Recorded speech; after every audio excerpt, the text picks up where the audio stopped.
Kim. Photo pass. Go, Pao. Malaya na ako sa, syempre, negativity.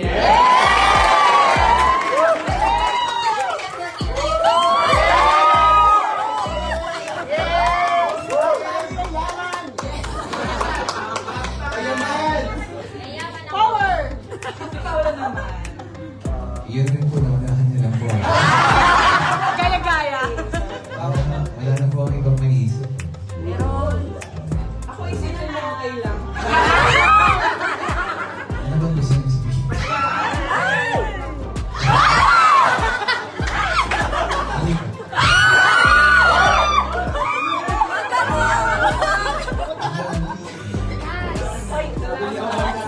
Wala kang pa rin.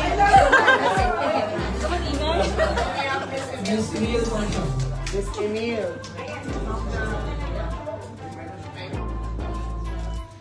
Speaking of your brand, one of the questions that I actually wanted to ask you was about your healthy TikTok experience. What do you think exactly makes it work? And bakit nga ba magaling kayo magpakilig sa tao?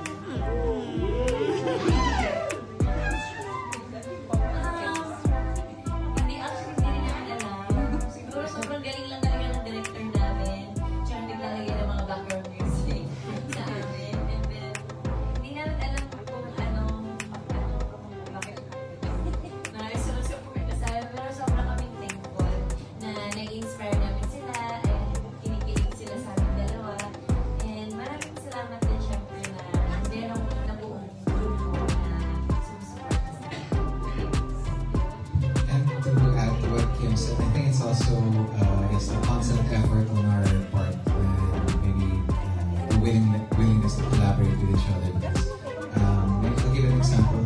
We did ASAP Milan last year, and no one knew about Tinlang, no one knew about Sepkim or anything.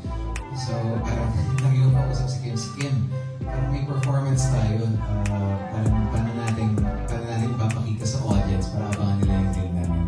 And pag-iba sa TV. So there was really an effort also on our part to really try and make it work, because I mean not every pair up is gifted with a gifted chemistry and on-screen chemistry. So yeah, I'm glad that I got to work with Kim, which is very willing and open to collaborate and open for suggestions.